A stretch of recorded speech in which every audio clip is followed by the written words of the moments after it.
بسم الله الرحمن الرحيم. اللهم صل على محمد وآل محمد. أهلا بجميع متابعون قناة محترف في عالم الطيور. أهلا بكم بهذا الفيديو الجديد والشرح الجديد.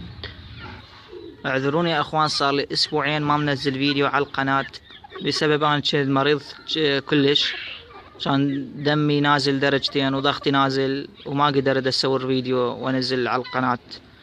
لذلك يعني الحمد لله تحسن حالي، وقررت أسوي جولة بداخل مزرعة الطيور مال الدجاجات مالاتي، وأراويكم الدجاجات الحبشي. بارحة جبت حوالي 6 دجاجات حبشي، يعني الدجاج التشين. احنا بالعراق اللغة العراقية نقول عليه الدجاج التشين، اما باللغة العربية دول الخليج يعني نقول عليه الدجاج الحبشي.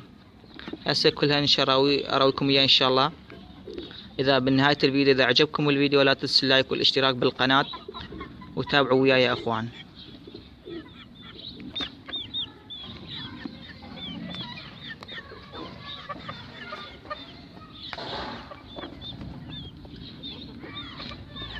ان شاء الله راح اختصر هذا الفيديو ب4 دقائق.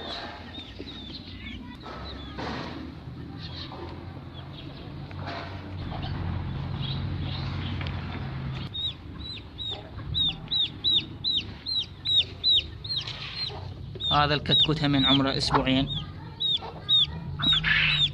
هسه جاي يدور على امه.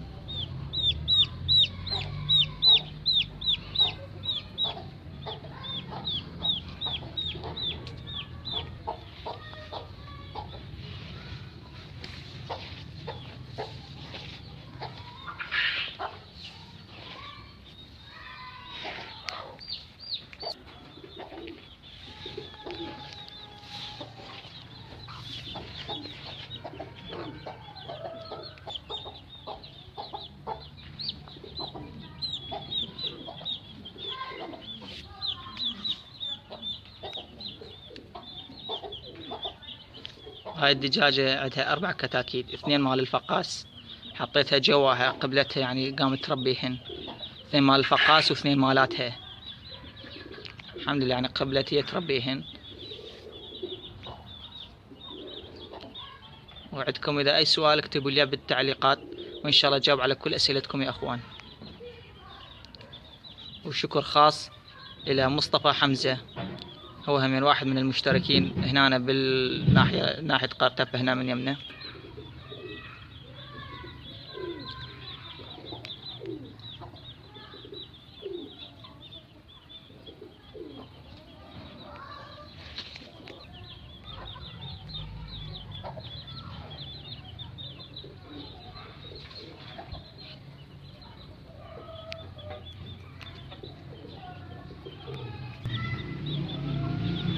وهسه راح اراويكم دجاجات الحبشي، حوالي 6 دجاجات حبشي اشتريناهم بارحة.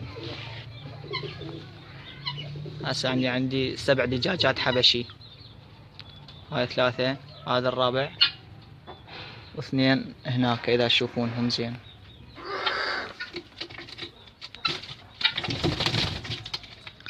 من جبتهم بارحة قصيت جناحاتهم، يعني هاي مكان غريب لهم، شو يسوون؟ يطيرون، ما معتادين بهذا المكان. من جبتهم قصيت جناحاتهم حتى يطلع لهم جديد. هذن يعني اصغر حجم من باقي اخوانهن. تشوفون هذن اكبر، ذولا صغار شوي يعني عمر اصغر منهم شهر شهرين. هذا هم مالي، هذا الجداد.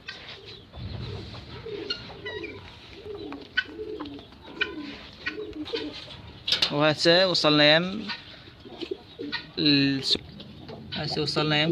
الفروخ، يم طيور السمان.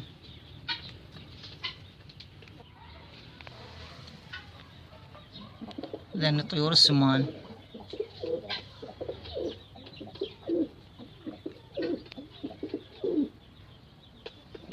هسه كلهم ورا ما أكلوا وشربوا، هسه نايمين يعني تعبانين.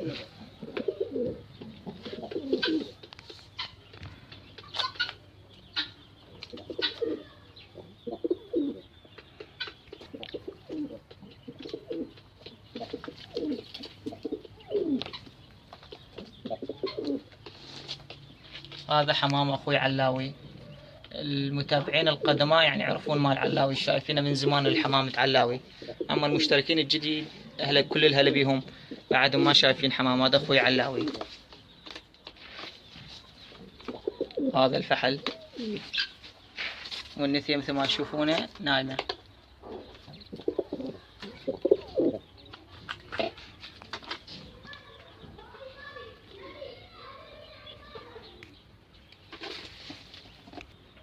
وهسه نروح يم فروق الهاراتي. الحمد لله يعني ما ظل فروق كبروا،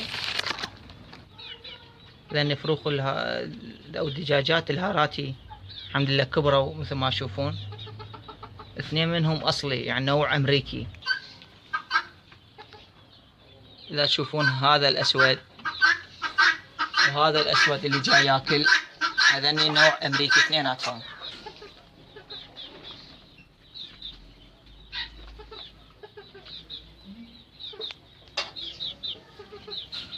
وهنا وصلنا إلى نهاية جولة هذا الفيديو.